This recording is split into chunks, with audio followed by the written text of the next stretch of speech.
In today's video, you will learn how to remove watermarks in Adobe Photoshop. To get started, duplicate your original image layer so you always have a backup to work with. You can do this quickly from the Layers panel by creating a copy of the image. Renaming the duplicated layer is also a good idea because it helps keep your project organized, especially when working with multiple edits.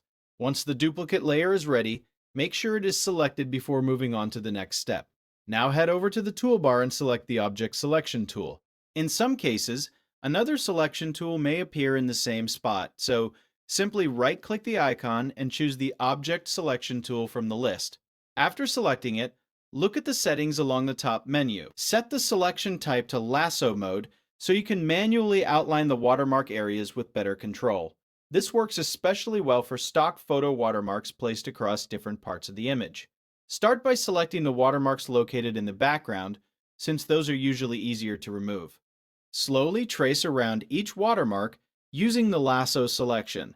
The outline does not need to be perfectly accurate because Photoshop will automatically help refine the selection. Continue selecting all visible watermark areas across the image.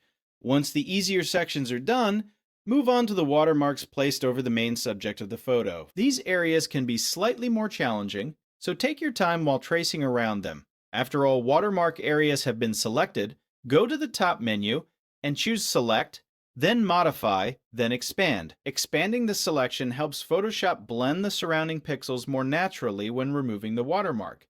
Set the expand value to around 8 pixels. This usually gives clean and smooth results without affecting too much of the original image detail. Next, head to the Edit menu and choose Fill. A new settings window will appear. Set the Contents option to Content Aware Fill and leave the remaining settings unchanged. Once applied, Photoshop will analyze the surrounding texture and automatically replace the selected watermark areas with matching details from the image itself. When the process is complete, remove the active selection using the shortcut Ctrl-D. At this point, the watermark should be removed and the image should look much cleaner and more natural. If you notice any small imperfections, you can always zoom in and inspect the image closely for final touch-ups. If you found this tutorial helpful, make sure to like the video and subscribe for more Photoshop editing tutorials and creative effects.